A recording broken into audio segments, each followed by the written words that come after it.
শবে কদরের নামাজ কয় রাকাত এবং কিভাবে পড়তে হবে? দেখুন, লাইলাতুল কদর যেটাকে আমরা শবে কদর বলছি, এই কদরের নামাজ আমরা ২ রাকাত ২ রাকাত করে পড়ব। অর্থাৎ কদর রাতে আমরা যে ইবাদতবন্দি করব এর ভিতরে প্রধান ইবাদত তো নামাজ। তো সেই নামাজটা ২ রাকাত ২ রাকাত করে পড়ব। হতে পারে সেটা যে কোনো ছোটো ছোটো সূরা দিয়ে কিংবা বড় কোনো সূরা দিয়ে। আপনার যদি বড় সূরা মুখস্থ থাকে তো বড় সূরা দিয়ে করলেন, ছোটো সূরা দিয়ে মুখস্থ হলে একটা সূরা কয়েকবার করে পড়লেন। তবে লক্ষ্য রাখতে হবে এই নামাজগুলো যেন অনেক লম্বা সময় ধরে হয়, ধীরস্থিরতার সাথে হয়। রুকু হবে অনেক দীর্ঘ, রুকু থেকে সুন্দর করে সোজা হয়ে উঠে টানটান হয়ে দাঁড়িয়ে অপেক্ষা করবেন একটু। এরপর আস্তে আস্তে আপনি সেজদা যাবেন। সেজদায় যত বেশি সময় ব্যয় করতে পারেন তত ভালো।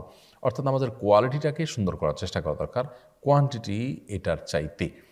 আমরা অনেকে এই জাতীয় সময়গুলোতে লাইলাতুল কদরে বা এই জাতীয় শবে বরাতে দেখা যায় যে আমরা হিউজ পরিমাণ নামাজ পড়ি, অথচ হুলস্থুল করে তাড়াহুড়ো করে। তো এটার কোনো গুরুত্ব নেই, বরং গুরুত্ব হলো সুন্দরভাবে সালাত আদায় করা। সো লাইলাতুল কদরের নামাজের নিয়ম হলো ২ রাকাত ২ রাকাত করে পড়বেন। সলাতুল লাইলি ওয়ান নাহারি মাসনা মাসনা, নবী সাল্লাল্লাহু আলাইহি ওয়াসাল্লাম বলেছেন রাত এবং দিনের নামাজ ২ রাকাত ২ রাকাত করে পড়বেন। এই ২ রাকাত নামাজ যত সময় নিয়ে পড়তে পারেন ততই ভালো। ৪ রাকাত পড়তে পারেন, ৬ রাকাত পড়তে পারেন, ৮ রাকাত পড়তে পারেন। যত রাকাত সংখ্যক আপনি পড়বেন, কিন্তু কোয়ালিটি যেন সে ঠিক থাকে, আস্তে আস্তে যেন পড়েন, সেটা খেয়াল রাখবেন। এ হলো লাইলাতুল কদর নামাজের নিয়ম। এখানে বিশেষ কোনো সূরা ঠিক করা নেই যে প্রথম রাকাতে অমুক সূরা এতবার, দ্বিতীয় রাকাতে অমুক সূরা ততবার। যে কোনো সূরা আপনি সূরা ফাতিহার পর মিলাতে পারবেন। অন্য ১০টা নামাজের মতোই এখানে সব কিছুই ওপেন।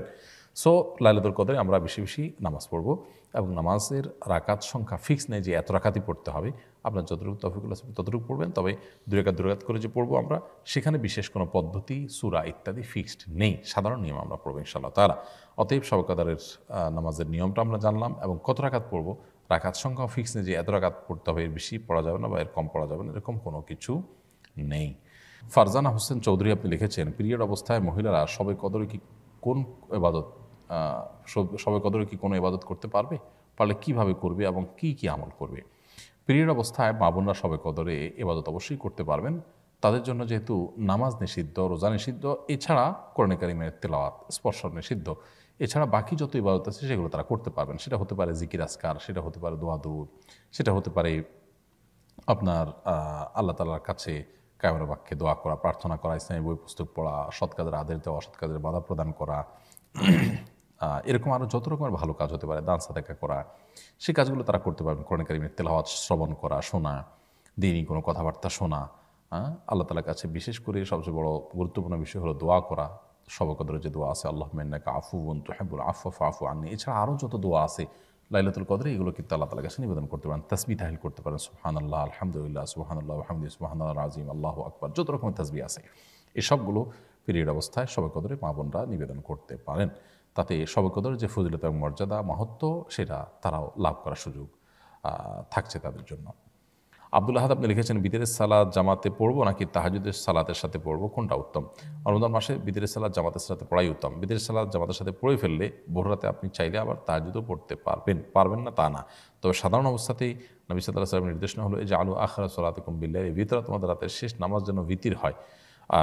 তো এই রাতের শেষ নামাজটা যেন ভিতর হয়, এটা সাধারণ বিধায় সবসময় এটা চেষ্টা করা উচিত। কিন্তু রমজান মাসে যেহেতু সুন্নাহ হলো, সাহাবা ইকরাম এবং খোলাফায়ে রাশিদার সুন্নাহ হলো তারাবির সাথে বিতির পড়া, অতএব আমরা সেটাই করব। এরপরে ভোর রাতে কেউ তাহাজ্জুদ পড়তে চাইলে সেটাও পড়া যাবে, সেটা অপশনের কারণে। অর্থাৎ এটি মূল বিধান নয়, তবে যেহেতু রমজান মাসে আমরা তারাবি পড়ার পর, বিতির পড়ার পর আবার সুযোগ থাকছে ভোর রাতে তাহাজ্জুদ পড়া, সেটা আমরা চাইলে করতে পারি। আরিফুর রহমান লিখেছেন, ২৭ রমজানের কি বিশেষ কোনো ফজিলত আছে? ২৭ রমাদানকে আমাদের দেশে মানুষ শবে কদর বলে, সেজন্য এটাকে এত গুরুত্বের সাথে আমাদের দেশে উদযাপন করা হয়। যদিও নবী করিম সাল্লাল্লাহু আলাইহি ওয়াসাল্লাম লাইলাতুল কদর সম্পর্কে, শবে কদর সম্পর্কে বলেছেন, তাহারু লাইলাতুল কদর ফিল ভিতরি মিনাল আশরিল আওয়াখির মিন রমাদান, রমজানের শেষ দশকের বেজোড় রাতগুলোতে বিশেষভাবে তোমরা লাইলাতুল কদর তালাশ করো। তো তিনি নির্দিষ্ট কোনো রাতের কথা বলে দেননি। সো ২৭ তারিখকেই একমাত্র হলফ করে লাইলাতুল কদর বলাটা, এটা আমাদের ভুল। তবে এটা ঠিক, এটা সম্ভাব্য, জোরালো সম্ভাব্য একটা লাইলাতুল কদরের রাত। কারণ হলো নবী সাল্লাল্লাহু আলাইহি ওয়াসাল্লাম রমজানের শেষ দশকের প্রত্যেকটা রাতে ইবাদতবন্দি করার পাশাপাশি বেজোড় রাতগুলোতে বিশেষ ইবাদতবন্দি করতেন। আর ২৭তম রজনীকে লাইলাতুল কদর হওয়ার সম্ভাবনা বিভিন্ন বর্ণার আলোকে বোঝানো হয়েছে। এই কারণে শুধু লাইলাতুল কদর ২৭তম রজনীকেই লাইলাতুল কদর বা শবে কদর না বলে আমরা সম্ভাব্য এবং জোরালো সম্ভাব্য শবে কদরের রাত বা শবে কদর হিসাবে বলতে পারি আপনার ২৭তম রজনীকে। এমনি রাসেল রানা আপনি লিখেছেন, ইমামের পেছনে নামাজ আদায়ের সময় ইমাম যে তাকবির দিবেন, মুক্তাদিদেরও কি সেই তাকবিরগুলো দিতে হবে? ইমামের পেছনে সালাত আদায় করার সময় ইমামের পাশাপাশি আপনিও তাকবির দিবেন, এটা সাধারণ উঠা বসা তাকবিরগুলো, এটা সুন্নাহ, যদিও প্রথমটা একেবারে ফরজ। অতএব ইমামের পিছনে আপনাকে তাকবির দিতে হবে। আমিনা পাটোয়ারি আপনি লিখেছেন, অনেক সময় ফজর আজানের আগেই নামাজ পড়ে ফেলি ঘুমের জন্য, এতে কি নামাজ হবে? বোন আমিনা, ফজরের ওয়াক্ত হওয়ার আগেই যদি আপনি নামাজ পড়ে ফেলেন তাহলে নামাজ হবে না।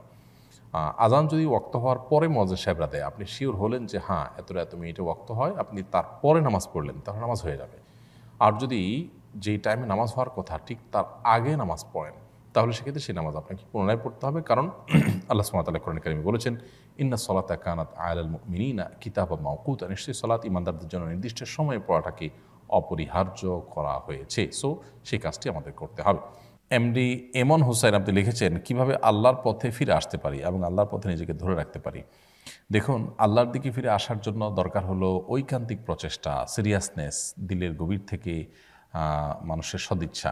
আল্লাহ সুবহানাহু ওয়া তাআলা বলেছেন, ওয়াল্লাযীনা জাহাদু ফিনা লানাহদিয়ান্নাহুম সুবুলানা, যারা আমার পথে আসার জন্য আপ্রাণ চেষ্টায় রত থাকে, আল্লাহ বলেছেন তাদেরকে অবশ্যই আমি আমার পথে আসার বহুমুখী পথ দেখিয়ে দিব। এই জন্য আল্লাহর পথে আসার জন্য সিরিয়াসনেস থাকা দরকার, সর্বোচ্চ চেষ্টা থাকা দরকার, এবং সেই সাথে আল্লাহ সুবহানাহু ওয়া তাআলার কাছে দোয়া, পরিপূর্ণ মনোনিবেশ এবং আল্লাহর কাছে আমাদের প্রার্থনা করা উচিত। তাহলে ইনশাআল্লাহ দিনের পথে ফিরে আসা সহজ হবে। সেই সাথে দিনের পথে টিকে থাকার জন্য আমাদের প্রয়োজন হলো দিনদার মানুষদের একটা ভালো সার্কেল, একটা ভালো পরিবেশ, একটা ভালো বন্ডিং এবং সোসাইটি। এটা যদি আমরা মেনটেন করতে পারি তাহলে দিনের উপর টিকে থাকার তুলনামূলক সহজ হয়। সেই সাথে আল্লাহ তাআলার কাছে আমরা দোয়া করবো, আল্লাহুম্মা ইয়া মুকাল্লিবাল কুলুব, হে অন্তর পরিবর্তনকারী, সাব্বিত কলবি আলা দীনিকা ওয়া তাআতিকা, আপনার দ্বীনের উপর, আপনার আনুগত্যের উপর আমার অন্তরকে আপনি স্থির করে দিন, টিকিয়ে দিন, আমি যেন এটার উপর টিকে থাকতে পারি। সেজন্য আল্লাহ তার কাছে দোয়া করব। কোরআনের একটা আয়াত আছে, আমরা সেটা দোয়া করতে পারি, রব্বানা লা তুজিগ কুলুবানা বা'দা ইয হাদাইতানা ওয়া হাব লানা মিন লাদুনকা রাহমা ইন্নাকা আনতাল ওয়াহ্হাব। এই দোয়াগুলো আল্লাহ সুবহানাহু ওয়া তাআলার কাছে আমরা নিবেদন করতে থাকবো ইনশাআল্লাহ, দিনের উপর টিকে থাকার প্রয়োজনে। আল্লাহ আমাদেরকে তৌফিক দান করুন।